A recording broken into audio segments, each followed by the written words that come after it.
You ever stop to think about how crazy the Super Bowl is? Millions glued to the TV, legendary quarterbacks slinging lasers, epic halftime shows. It's basically a national holiday. But hold on a second, because the story of the Super Bowl goes way deeper than just Brady, Montana, and that time Beyonce dropped the mic. The truth is, the Super Bowl wasn't always this massive, glitzy spectacle. It actually started with a genius businessman named Lamar Hunt. Now, Hunt didn't just like football, he was obsessed with it. But here's the thing, back in 1960, the NFL was all the rage. Think Jim Brown juking defenders, Johnny Unitas launching bombs. It was a golden age. And Hunt, a successful Dallas businessman, desperately wanted a piece of the action. He tried, oh how he tried, to buy an NFL franchise. But for some reason, the league kept saying no. Unitas was the greatest. He is the quarterback for all time in the same sort of category as Babe Ruth. So what's a determined businessman to do? Get revenge? Nah, Hunt was way craftier than that. He hatched a brilliant plan. Gather a bunch of other wealthy dudes who were just as passionate about football and maybe a little miffed at the NFL and create a whole new league. This league, dubbed the American Football League, AFL by some folks and the Foolish Club by others, became the NFL's biggest rival. They offered bigger salaries, snagged amazing players, and basically forced the NFL to take notice. Spend a few more minutes with us. Yes, thank you very much. Thank you, Mr. Hunt. Here's the crazy part. It worked. The competition between the two leagues was fierce, but it also made both of them better. So the next time you're munching on chips and cheering on your favorite team, remember, the Super Bowl wasn't always a given. It took a genius businessman, a little healthy competition, and a whole lot of football passion to create the spectacle we all know and love today. But hey, that's just the beginning of the story. Buckle up, because we're about to dive headfirst into the entire wild, wacky, and wonderful history of the NFL. This is the entire history of the Super Bowl, I guess. 1960s, the beginning. The very first Super Bowl, back in 1967, wasn't quite the extravaganza we know today. Since then, the Super Bowl has been played in 27 different stadiums. Held at the Los Angeles Coliseum, it wasn't even a sellout, with tickets averaging a mere $6. In comparison, a ticket to the Super Bowl 54 cost a whopping $4,600. But there was a catch. They needed a way to settle who the real champion was. Then the AFL and NFL decided to bury the hatchet.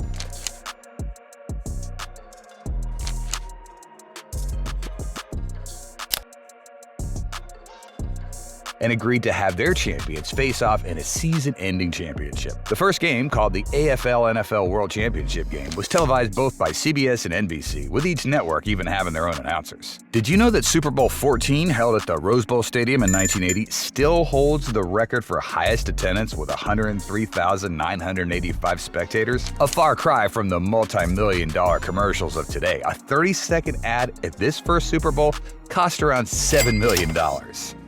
On January 15, 1967, the Super Bowl was seen by the largest sports audience in the history of television. 65 million people watching the broadcast on two. The Green Bay Packers, led by the legendary Vince Lombardi, dominated the Kansas City Chiefs, winning 35-10. Before the opening kickoff, Lombardi and his team seemed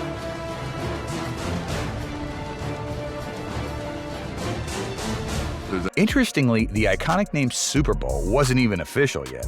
It was actually Lamar Hunt, owner of the Chiefs, who jokingly threw out the term during merger meetings. While the league initially went with a more traditional AFL NFL championship game title, the media latched on to Super Bowl and it stuck. By Super Bowl III in 1969, the name became official. Said, you know, the last game, the final game, the Super Bowl. And everybody kind of looked at me funny, and it was a totally spontaneous. This third Super Bowl is now considered a turning point for the game's legacy. The underdog New York Jets, led by the brash Joe Namath, shocked the world by defeating the heavily favored Baltimore Colts. Touchdown Club, he would say the words that will forever live in pro football lore.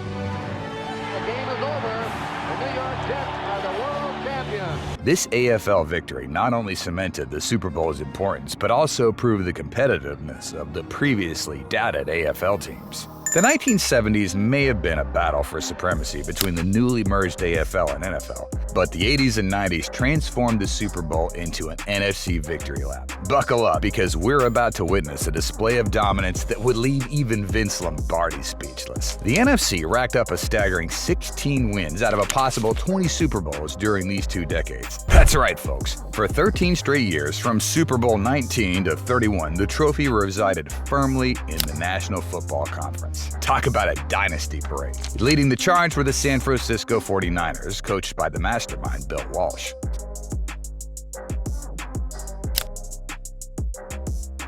His innovative West Coast offense, a symphony of short, precise passes, revolutionized the game. At the helm stood the Ice Vein Joe Montana, his laser throws finding the legendary Jerry Rice with uncanny precision. Throwing in the end zone.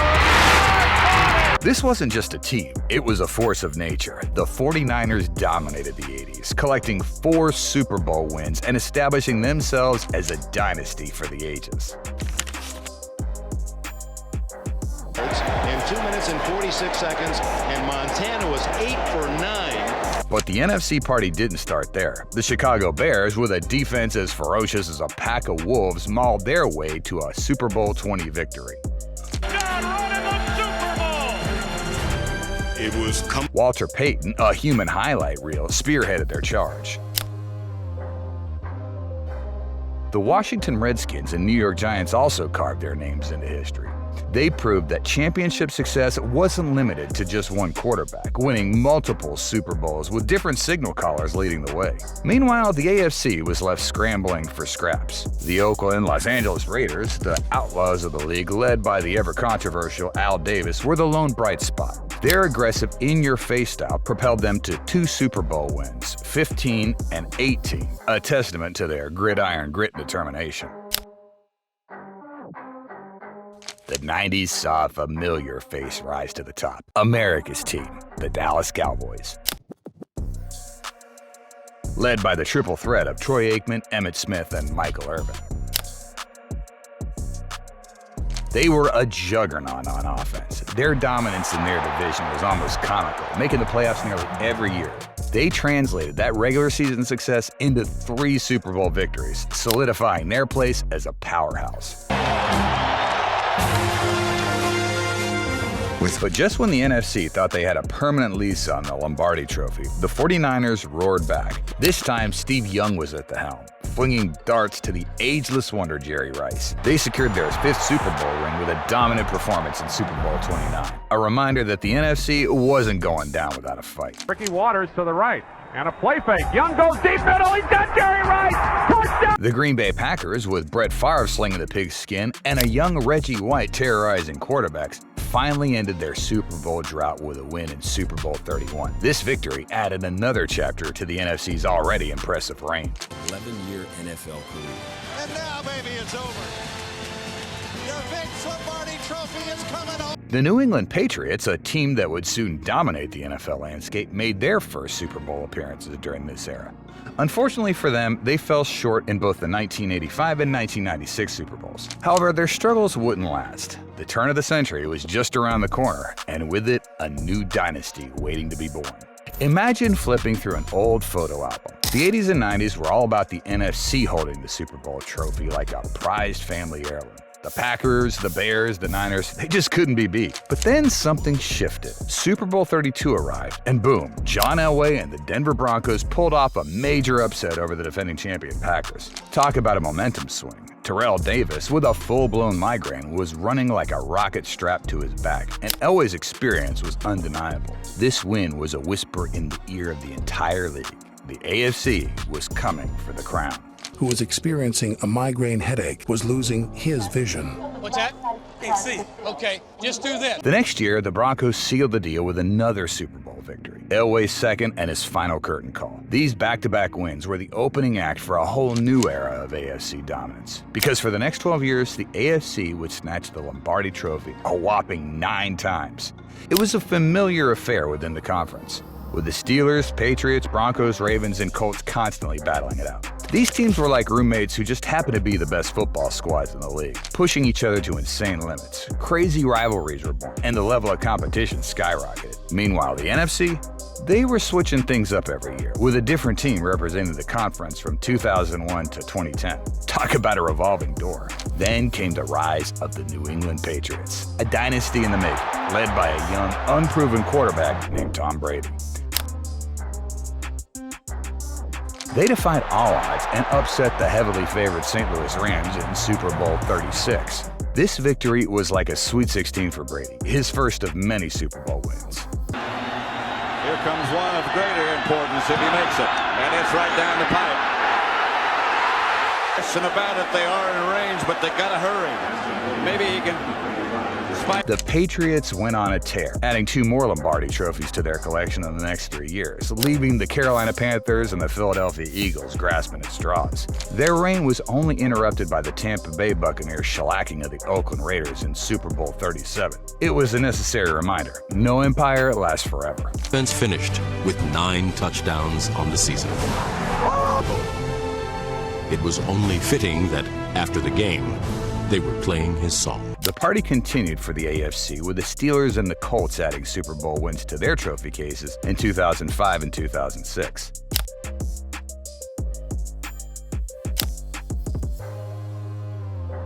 But the story wouldn't be complete without mentioning the Patriots' shot at history. The 2007 season saw them achieve the seemingly impossible, an undefeated regular season. They were a juggernaut, waltzing through the playoffs. But then, in a game forever etched in football history, Eli Manning and the New York Giants pulled off a shocking upset. Manning lobs it. Burris alone. Touchdown ball. The dynasty was denied, but not defeated. The following year, the AFC bounced back with the Steelers clinching their record 6th Super Bowl title. The 2009 season, however, saw a brief return to NFC glory with the New Orleans Saints' victory over the Indianapolis Colts. This win was a special moment for the Saints, making them only the 4th team ever to win their one and only Super Bowl appearance. The period between 1997 and 2009 was a wild ride for the NFL. It was a time of fierce competition within the AFC, the rise of a dynasty, and the resilience of other teams. It was a testament to how crazy close the NFL can be, and how the game is constantly evolving. The stage was set now for the next chapter in Super Bowl history, one filled with new heroes, heartbreaking defeats, and even more unforgettable moments. The reign of the Patriots continued into the 2010s, casting a long shadow over the AFC. They were like a stubborn tenant who just wouldn't move out, racking up 5 Super Bowl appearances in that decade. That's tying a record set by the flashy 70s Dallas Cowboys. It felt like every other year, Brady and the boys were back in the big game, making 4 appearances in just 5 years. Their dominance stretched even further with 8 consecutive AFC Championship appearances, a streak so long it felt like they were practicing with a conference trophy already engraved with their name. This era became a quarterback showcase, especially on the AFC side. It was a familiar faces reunion year after year. Tom Brady, Ben Roethlisberger, or Peyton Manning, pick your favorite future Hall of Famers, because chances are they were leading their team to the Super Bowl. From 2001 to 2018, only 2 AFC teams didn't have one of those 3 guys under center on the biggest stage. Talk about a murderer's row. Over in the NFC, things were a bit more diverse. The Seahawks, led by the ever-dangerous Russell Wilson, and the Giants under Eli Manning's steady hand, were the only teams to make repeat Super Bowl appearances with the same quarterback. The 2010 season culminated with Super Bowl 45, a game that saw the Packers, led by the talented Aaron Rodgers, finally add another Lombardi trophy to their collection. They stomped all over the Steelers, giving them their 13th NFL championship overall. This was Rodgers' only Super Bowl win so far, but hey, a win's a win. The following year, the inevitable happened. The Patriots were back in the Super Bowl, this time facing the Giants again. Remember those guys who upset him a few years back? Yeah, they did it again. This time, the score was a nail-biting 21-17, proving that Eli Manning had Tom Brady's number, at least sometimes. This was the Giants' 4th Super Bowl victory, solidifying their place as Giant Slayers. Ahmad Bradshaw up the middle, thinks about sitting on it, but Bill Belichick and the Patriots watch Eli. Super Bowl 47 brought a different kind of drama. The NFC's 49ers faced off against the Ravens in a game dubbed the Harbaugh Bowl because the coaches, John and Jim Harbaugh, just happened to be brothers. Talk about a Thanksgiving dinner gone wrong. The Ravens had a commanding lead early on, but then the lights went out, literally. A blackout plunged the entire stadium into darkness for 34 minutes. When the game resumed, the 49ers mounted an impressive comeback, but ultimately fell short, losing 34-31. And the Ravens have won. However, Super Bowl 48 was a history maker. Playing outdoors in a freezing New Jersey winter, it was the first Super Bowl to brave the elements. The Seahawks, with their top-ranked defense, emerged victorious, crushing the Peyton Manning-led Broncos 43-8. Super Bowl ring, while Malcolm Smith. This was a clash of titans, the Seahawks stifling defense against the high-powered offense of Manning, who had just broken the NFL's single-season scoring record. But in the end, Seattle's defense proved too much to handle. The story of Super Bowl 49 is all about comebacks. The Patriots, facing off against the defending champion Seahawks, were down by 10 points late in the fourth quarter. But Brady, ever the master magician, pulled off a miracle. He orchestrated 2 touchdowns in the final minutes, and then, in a play forever etched in football lore, rookie Malcolm Butler intercepted a Russell Wilson pass at the 1-yard line, sealing the Patriots' victory 28-24. Then Julian Edelman, the perfect spin move for the touchdown. Play clock at 5. Pass is intercepted at the goal line by Malcolm Butler. This win not only earned Brady his 3rd Super Bowl MVP award, tying him with Joe Montana for the most ever, but it also cemented his reputation as the king of comebacks. Did you know that Chuck Howley of the Dallas Cowboys is the only player to have won the Super Bowl MVP award while on a losing team? This happened in Super Bowl V, where Howley won the MVP award despite the Cowboys losing to the Baltimore Colts. Howley was honored for his outstanding defensive performance in that game, including 2 interceptions. Super Bowl 50 was a battle of strengths. The Broncos, boasting the league's top-ranked defense, faced the Panthers with the league's most explosive offense. In the end, defense reigned supreme. Led by the dominant Von Miller, the Broncos shut down Cam Newton and the Panthers, winning 24-10. And that'll seal it for Peyton and the crew. They get the 2-point conversion. This game also marked the final chapter in Peyton Manning's illustrious career, a fitting end for one of the game's greatest quarterbacks. Nevertheless, Super Bowl 51 will go down as one of the most incredible games ever played. The Falcons soared to a seemingly insurmountable 28-3 lead in the 3rd quarter. The Patriots, however, refused to give up. In a display of pure grit and determination, they clawed their way back, tying the game at 28-28 with just seconds remaining. Overtime became a heart-stopping affair, but ultimately, the Patriots emerged victorious, 34-28. Handoff, touchdown, James White. He's in. Patriots win the Super Bowl. This comeback, the largest in Super Bowl history, solidified the Patriots' dynasty and earned Tom Brady his record 4th Super Bowl MVP award and his 5th win as a Super Bowl champion. This game was a testament to Brady's unwavering leadership and the never-say-die spirit of the Patriots. It also marked the beginning of the end of the dominant era many knew as the Brady-Belichick dynasty. Super Bowl 52 brought a changing of the guard. The Philadelphia Eagles, led by the unlikely hero Nick Foles, swooped in and defeated the defending champion Patriots 41-33. This victory snapped a 57-year championship drought for the Eagles and sent their fans into a frenzy. It was a reminder that even the greatest dynasties can be toppled, and that sometimes the magic touch shifts to a new team and a new quarterback. But the following year, Super Bowl 53 became a defensive slugfest. The low-scoring affair saw the Patriots edge out the Los Angeles Rams 13-3, etching their names in history as the team with the lowest point total by a victor in Super Bowl history. This win secured Tom Brady's record 6th Super Bowl championship, surpassing all other players in NFL history. He also became the oldest player to ever win a Super Bowl at the age of 41, while coach Bill Belichick cemented his legacy as the most decorated coach in the game, becoming the oldest coach to win a Super Bowl at 66. The decade closed with a bang as the Kansas City Chiefs, led by the explosive Patrick Mahomes, emerged victorious in Super Bowl 54. Their 31-20 comeback win over the San Francisco 49ers marked their first Super Bowl title in 50 years and signaled a shift in power.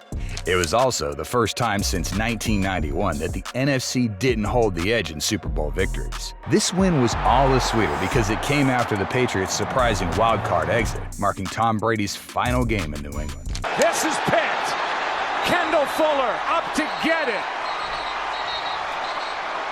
And that will end this. Tom Brady, however, wasn't done writing his story. He embarked on a new chapter in Tampa Bay, reuniting with his longtime teammate Rob Gronkowski. In Super Bowl 55, they defied the odds, leading the Buccaneers to a dominant 31-9 win over the defending champion Chiefs. This victory secured Brady's record-breaking 7th Super Bowl title, surpassing any individual team and solidifying his status as the GOAT, greatest of all time. $1 million check to Local Initiative Support Corporation on behalf of you to support. It also cemented the legacy of Coach Bruce Arians, who became the oldest coach to win a Super Bowl at 68. This Super Bowl also made history as the first where the host city's team played in their home stadium.